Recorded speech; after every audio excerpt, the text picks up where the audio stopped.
ప్రజా వ్యతిరేక విధానాలను ప్రశ్నిస్తే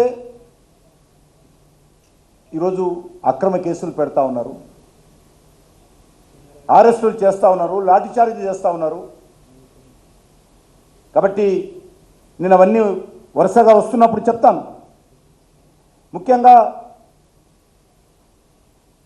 ఈ యొక్క 10 సంవత్సరాల బీఆర్ఎస్ పాలన, 1 సంవత్సర కాంగ్రెస్ పాలన ఏమాత్రం తేడా లేదని ఈరోజు స్పష్టంగా చెప్పగలుగుతున్నాం. అందుకే మేము సంవత్సరం పాటు నిర్మాణాత్మకమైనటువంటి విమర్శలు మాత్రమే చేయడం జరిగింది. ఈ ప్రభుత్వము కూలిపోవాలనో, ఈ ప్రభుత్వము పూర్తిగా వైఫల్యం చెందిందనో ఇన్ని రోజులు కనలేదు. ఈరోజు సంవత్సరం పూర్తయిన సందర్భంగా ఇది ఒక బాధ్యత మాది. ఒక ప్రతిపక్ష పార్టీగా ఇటీవల జరిగినటువంటి లోక్సభ ఎన్నికల్లో అత్యధికమైనటువంటి కాంగ్రెస్ తర్వాత అత్యధికమైనటువంటి పార్లమెంట్ స్థానాలు కాంగ్రెస్తో బరాబర్గా మేము గెలిచాం. ఓట్లు కూడా ఆల్మోస్ట్ దగ్గరకు వచ్చాం.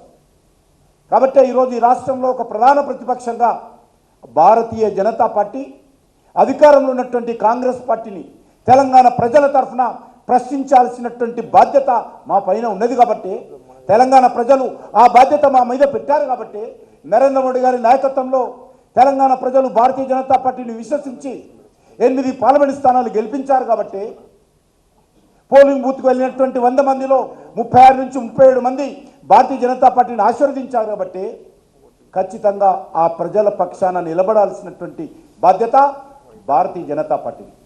కాబట్టి ఈరోజు మేము ఈ విషయాలను ప్రశ్నిస్తూ ఉన్నాం. ఈరోజు ముఖ్యంగా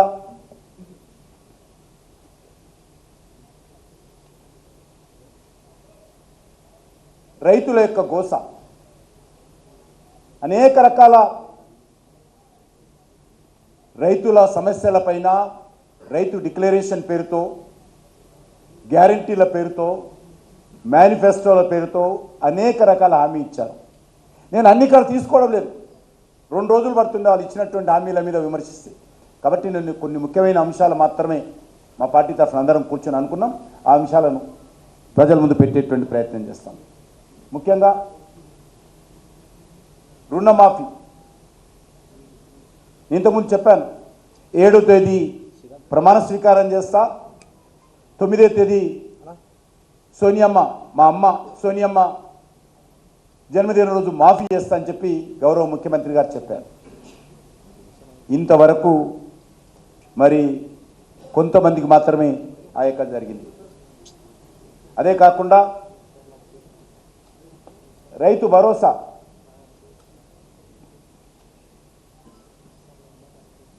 రైతు భరోసా పేరు మీద ప్రతి సంవత్సరం ఒక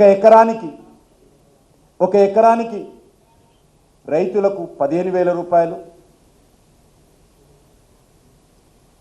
అదేవిధంగా కౌలు రైతులకు 15,000 రూపాయలు ఇస్తానన్నారు.